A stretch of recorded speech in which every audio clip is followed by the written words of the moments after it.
Είμαι ο Άρης Μακρύς, είμαι 23 ετών, ασχολούμαι με το τραγούδι και ανυπομονώ να ξεκινήσει το πιο θετικό ταξίδι.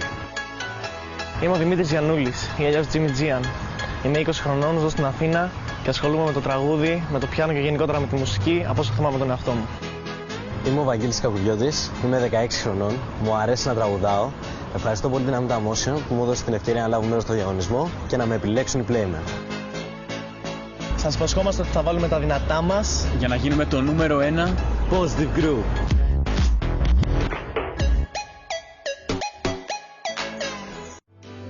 Φρέσκο το χώμα, βροχή έχει πέσει τα φύλλα ξερά. Υγρά τα μάτια μου είναι, νομίζω πως θέλω να κλάψω. Με λίγες νότες.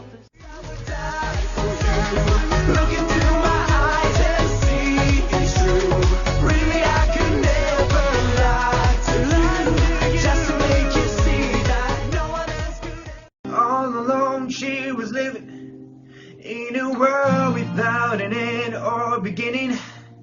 Baby girl was living life for the feeling, but I don't mind, I don't mind. It's hard for me to say I'm jealous of the way you're happy without me.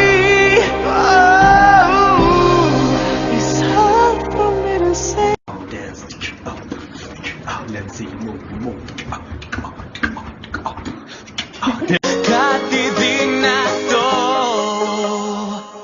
Μου γελάς και ανάβει ο κόσμος, χίλια φώτα για να σε δω.